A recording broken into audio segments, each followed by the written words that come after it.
We used to live very close to a missionary school, Church of South India. And those days, parents are all very ambitious to put children as soon as possible into schools and all that. They put me into that school when I was 3 or 4, something like that.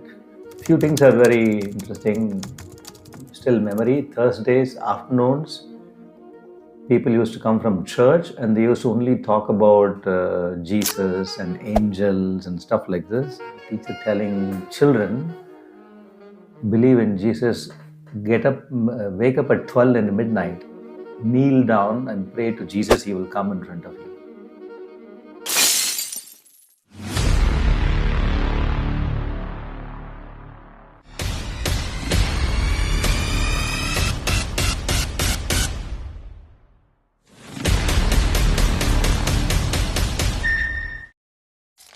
So today we have Raghavan sir.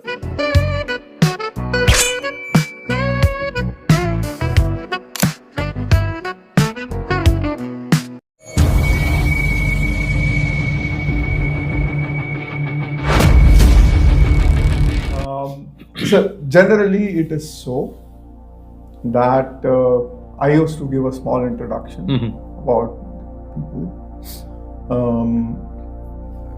There are a lot of feedbacks that is coming in the podcast itself. So I'm trying to adapt the things which I'm learning.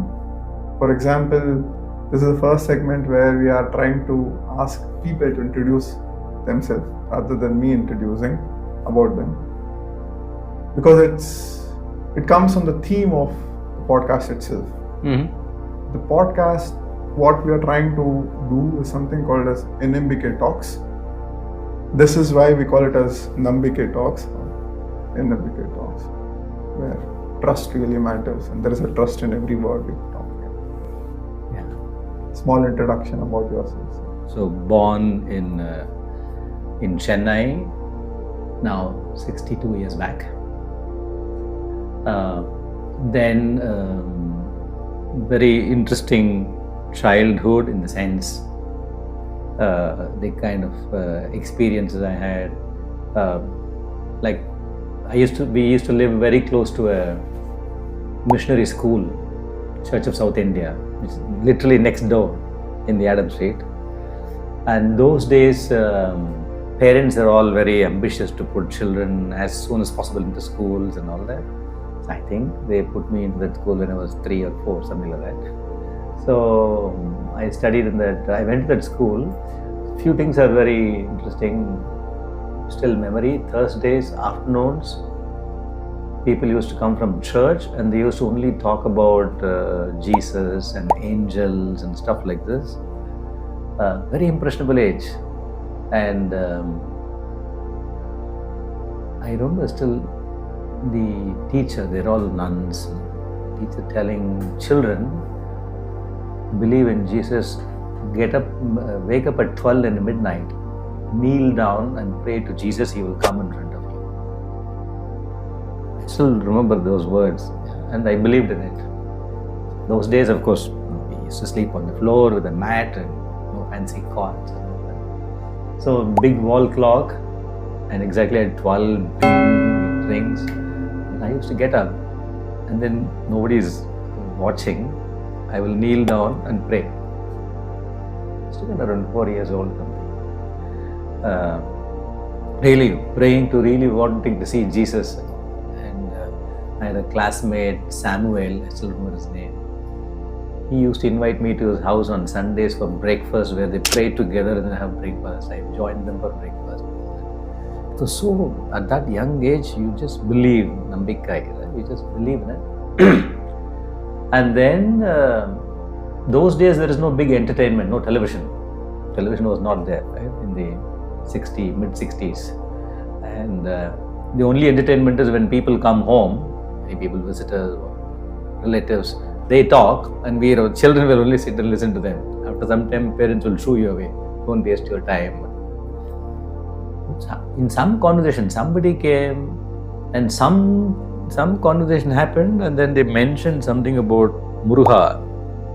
Some word, suddenly some flash in my mind. I suddenly stopped believing in Jesus.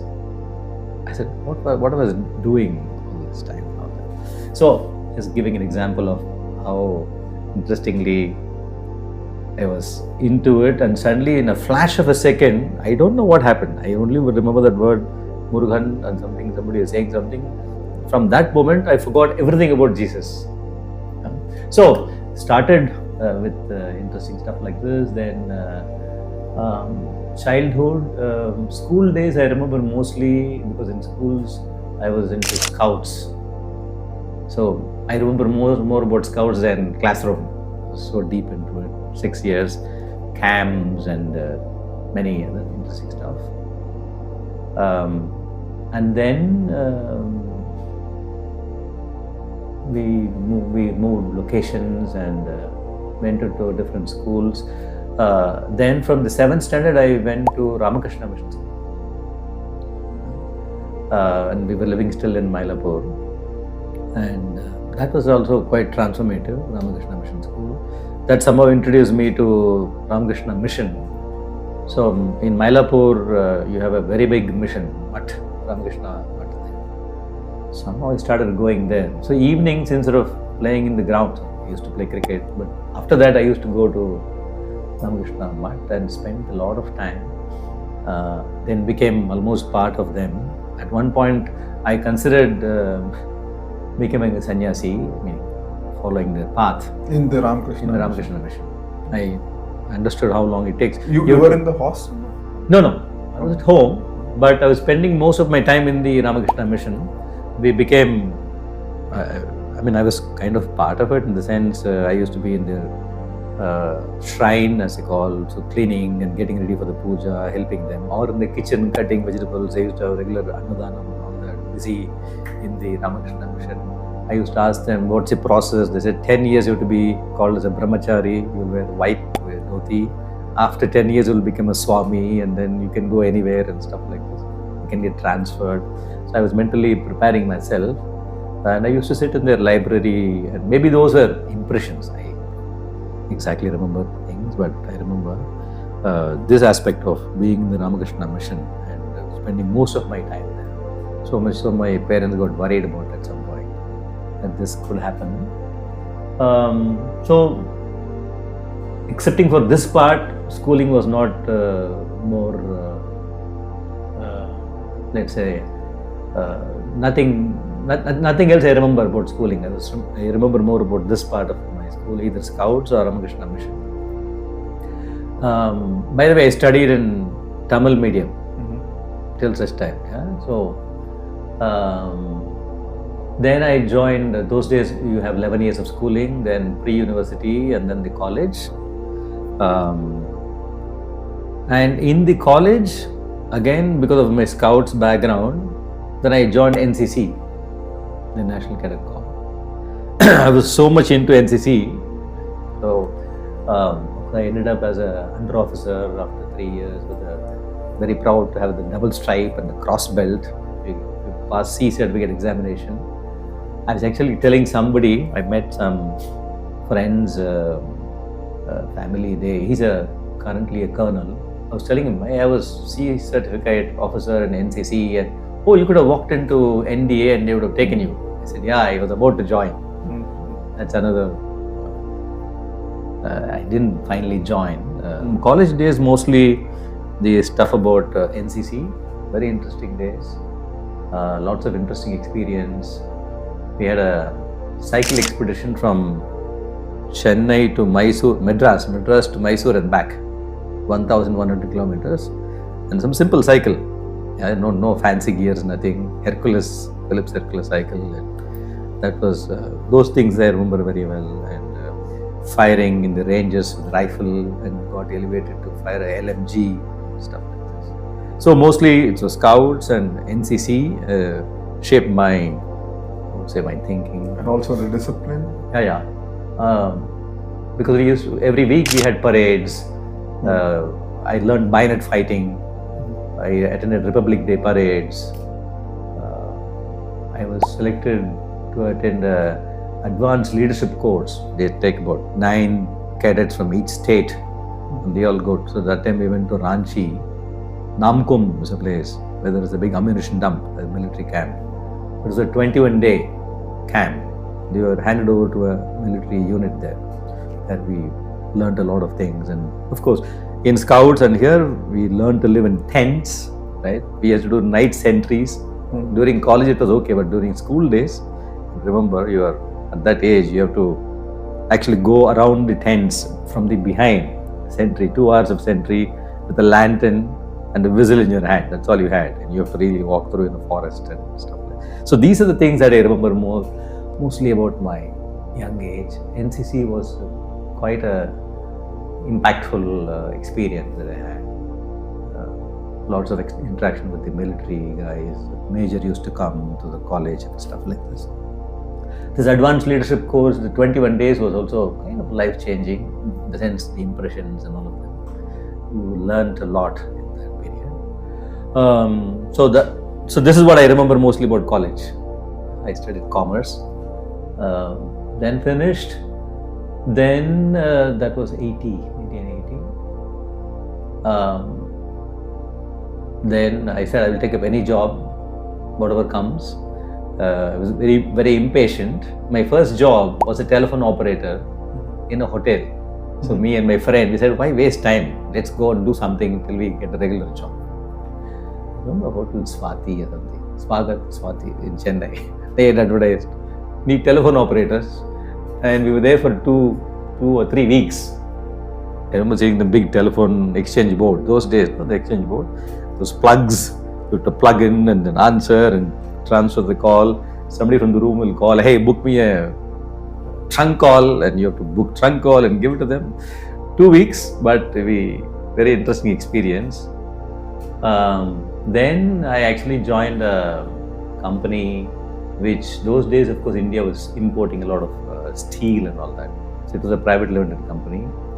I don't know how I got into it, but I joined in this company in selling imported steel to BHEL, BHPV, importing from Japan, Mitsubishi Steel, and from Germany, and representing them.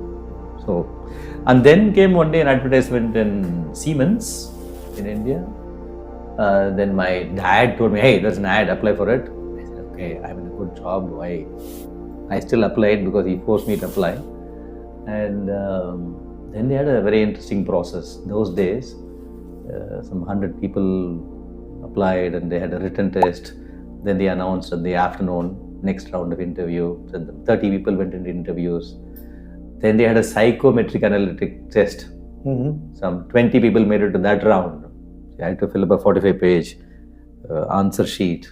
So they do a psychometric analysis. And then finally we had about 7 of us called for a group discussion. A big panel group discussion, people were fighting and arguing. Then finally they selected 2 of us. It was 1983. So that started my journey in Siemens in 1983. I'm still in Siemens. You're still in Siemens. 42 years. We celebrated, we had a big celebration of 40 years here. So in Siemens also, different jobs, different locations. Then I came to healthcare in 1999 as a CFO for the Indian healthcare business, and got so interested. Somehow it looked like it was my calling, because somehow everybody understands health. So I got it so deep into healthcare. At that time, everything is coincidence in life, right? So I was there at the right time and right place. Nothing else explains this. So we had a CEO, then he was asked to go. Then we had a gap of 6 months.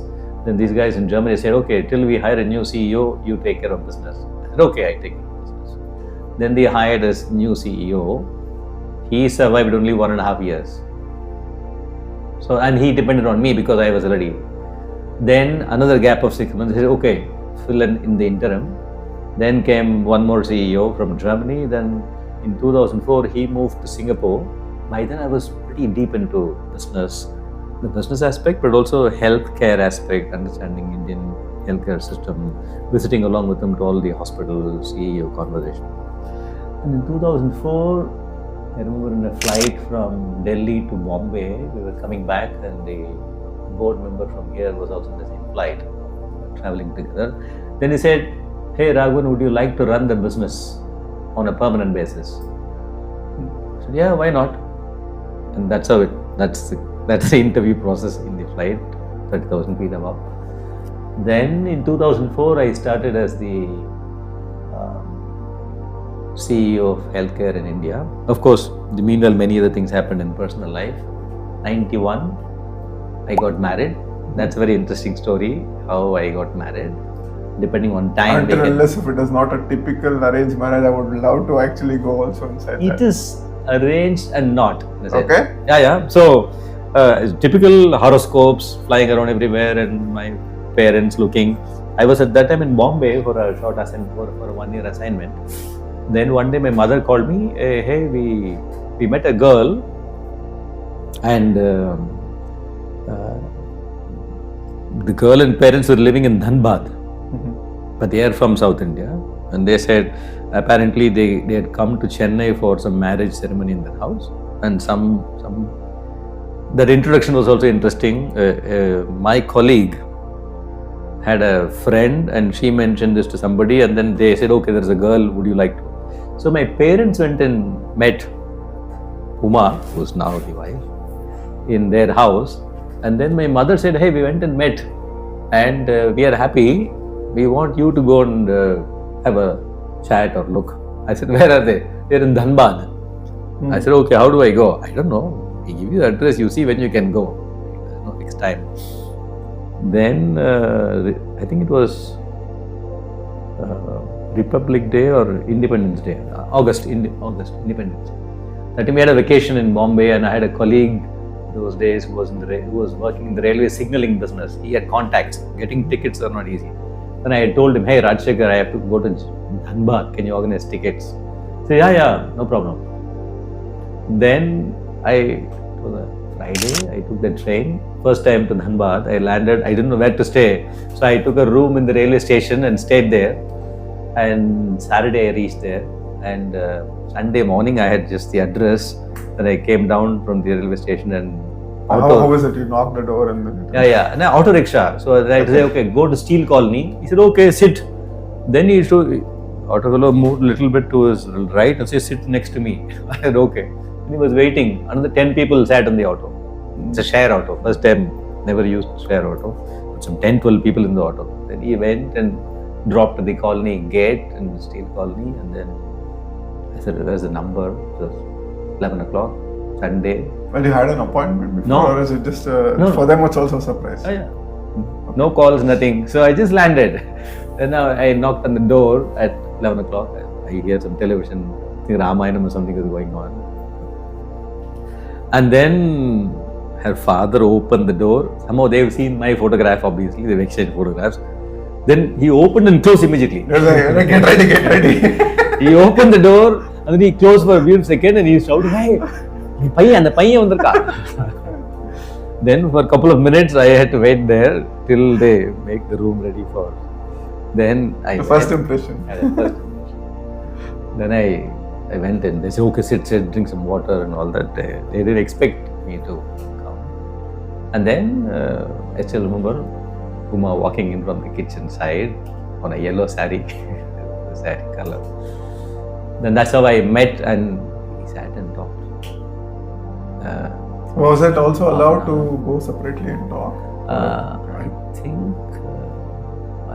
they said you can have a chat also separately. Okay. We had a brief chat, and then they offered lunch. Then they offered my brother-in-law. My father-in-law asked my brother-in-law to drop me back to the railway station. Then on that day night I had the train. I came back. Of course, Uma is still very upset with me that I took almost 1 week to confirm. Okay. I said, "I can't explain why." Because I said, "Hey, you're taking a decision. See if there is any reason not to do." Okay. That not why, but I said, "Okay, is there anything that says no?" Okay. Should not. Probably I didn't know. Then I called my mother. Yeah, I'm fine. I met her and I'm fine. And let's take it forward. So that happened. Then right after marriage, I was asked to go for a training in Germany for a year. So almost 10 months. We were here in Germany, Erlangen, Munich, Duisburg, all that. The minute I went back, then they said within 1 week, okay, got promoted and transferred to Kolkata. So I went to Kolkata, 93. Then they said 4.5 years in Calcutta, very interesting experience. I hated the place when I went there because from Germany, Calcutta is dull, red color, dull paint and cement, unfinished buildings and all of them. But after 6 months, it grows.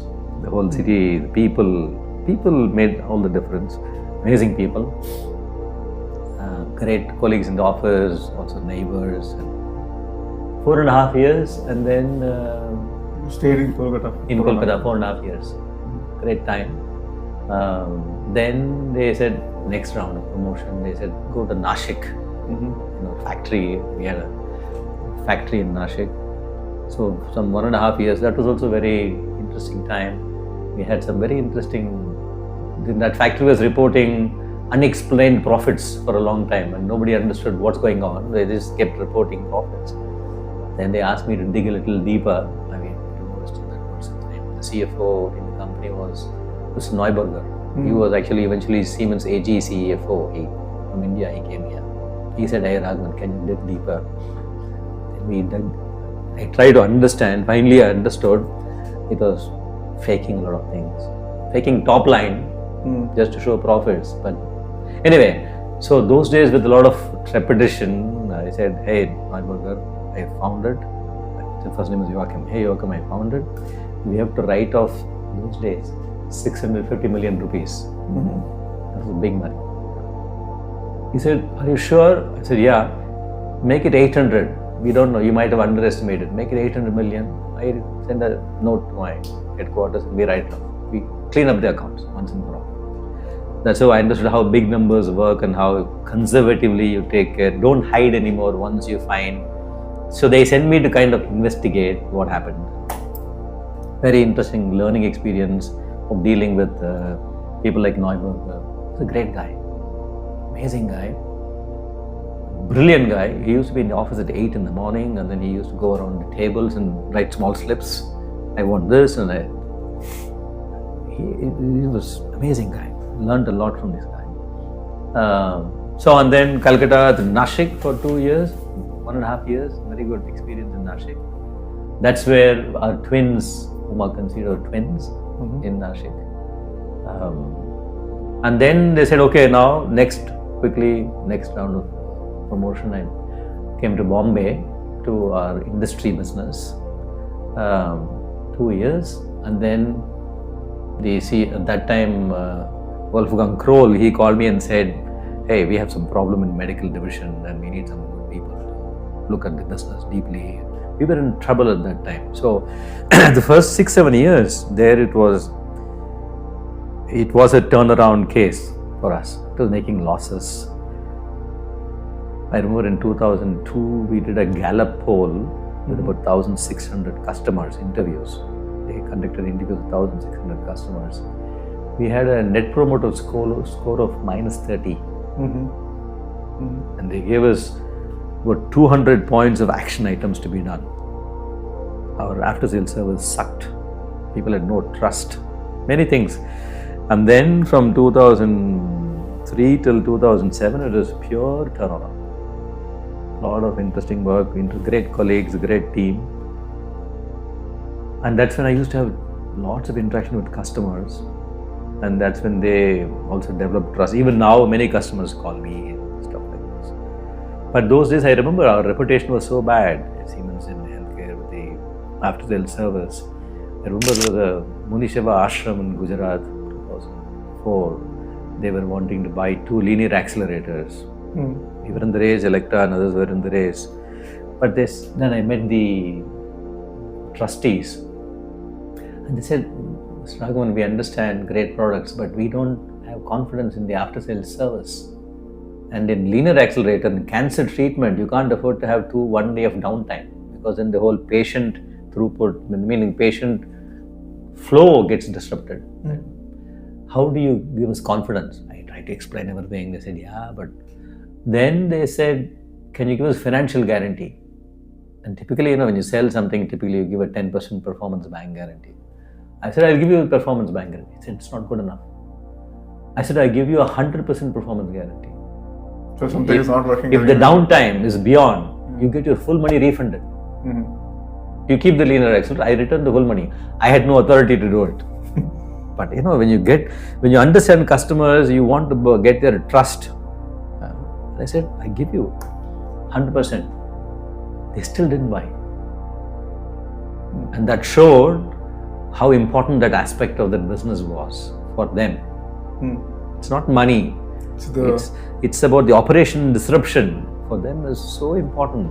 Yeah, more so in the cancer treatment, because you have a 40-day course, and if 3-4 days you disrupt, then the disease progression might probably change course, and then you disrupt the whole flow for the next batch of people.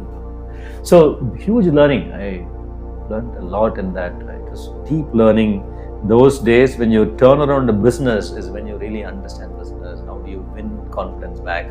By the way, when we finished turning around in 2006 or 7, our NPS turned to plus 20 by that time. It needed so much of attention. So huge learning at that time. And then a lot of interaction with the headquarters and stuff like that. In parallel, in the meanwhile, I think we came to Bombay. Twins were born, and for 1 year, of course, she stayed with my parents. Twins, a lot of responsibility. I was traveling a lot, so she stayed with my parents, and they were growing up. I saw them probably 3-4 times in that 1 year. I should have seen them more often, but I didn't. Then back in Bombay, and in 2000 we bought our first apartment. It was not easy. Bombay real estate was very expensive. I think 2000, an apartment in Thane, 30 kilometers from the main city, was costing 17 lakhs. It's a lot of money. Then I had to take out some part of my money from PF and then HDFC loan process, but a great choice where we moved in. So that happened in parallel, and I was very busy in my job. She still complains, you never spend time, and I used to come back at 10 in the night and 4 in the morning, taking the next breakfast flight back again to go to some other city and stuff like this. But it was fulfilling, extremely fulfilling. Finally, to see in healthcare, you relate very closely. We did a lot of things, very interesting stuff in India at that time. Many things that we did at that time in India, the company, in a way, people still tell me without any exaggeration, actually the whole company is trying to do that here on a global scale. For example, we used to talk about access to healthcare. I remember once a global CEO they used to come regularly to India, Professor Reinhardt. I used to pick him up from the airport and sit in the car, and within few minutes he starts a conversation. So, Mr. Raghavan, why is India, you have those days, 1.2 billion people, why is the healthcare market not big enough? Just one question. I said, okay, I have to understand why. Then I came up with a theory, a framework. But don't you think today healthcare is still not affordable? So I came with the framework as to why. So then I came with this framework called the AAA. Yeah. So one is awareness, then geographical access, and then comes affordability. All three factors make a difference, but as you solve each of this step is when the full demand also comes through, and it's not only affordability. But then I used to dig a little deeper. Awareness, what is about awareness?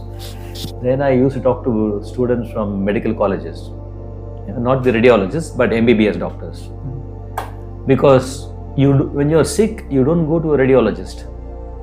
You go to your family doctor, family physician. So I used to have a lot of discussion with the young doctors. We hire them as interns. And I said, in your 4.5 years of medical education, what time you study about diagnostics and imaging modality, the role of imaging modality to help diagnose. They said it's 2 weeks, it's optional, and mostly we didn't take it. In 4.5, you study a lot of anatomy and medication, pharmacology and all of that. But as important as what will help you to diagnose. Yeah. So imaging and other diagnostics, blood tests and imaging makes a huge difference. People are guessing often. Of course, these days they are overdoing it, those days. But there is the role. But interesting, 4.5 years, it is a 2 weeks syllabus which is optional and many students don't take it. So a typical family physician, right, is not even aware what technology could do when he is not able to diagnose. So that starts with and awareness also, not just technology, whatever is the latest in terms of, there are many interesting aspects of awareness will play a role. Even if you know, but with the latest advancement, you don't have to, if you have a spine problem, don't have to cut open fully, you can do minimally invasive surgeries. The Western world is accepted, but in India, many people are still doing full open surgeries instead of minimally invasive surgeries. And we said, let's talk about these things so that awareness. I remember we even had an NDTV interview for 40 minutes on the topic. We brought the first equipment which can help you to do. We first found a customer in Coimbatore. They traveled with us, Professor Dr. Rajshekhar in Ganga Hospital. I remember. We had this discussion and he explains how minimally invasive is so useful for patients. Recovery times are faster and stuff. So, Professor Reinhardt asked me, 1.2 billion people, but your healthcare demand the society demand is not big enough. Why? And this framework of awareness, access, geographical access, then we mapped in the country, what's the density of the imaging equipments? And then we came up with ZIBs, zero install base districts. So of the 650 districts, almost 300 of them, districts, didn't have major imaging modalities, 2004, 2005. Then I used to have a map, and every time we push and introduce a new modality, I used to put a pin there. That's access. Exactly. So improve access. Because if you have back pain, and if they tell you go and get an MRI done, and if you have to travel 100 kilometers, you will not do it. But if it is available in 2 kilometers, you will do it. You have money, but you will not take the 100 kilometers distance.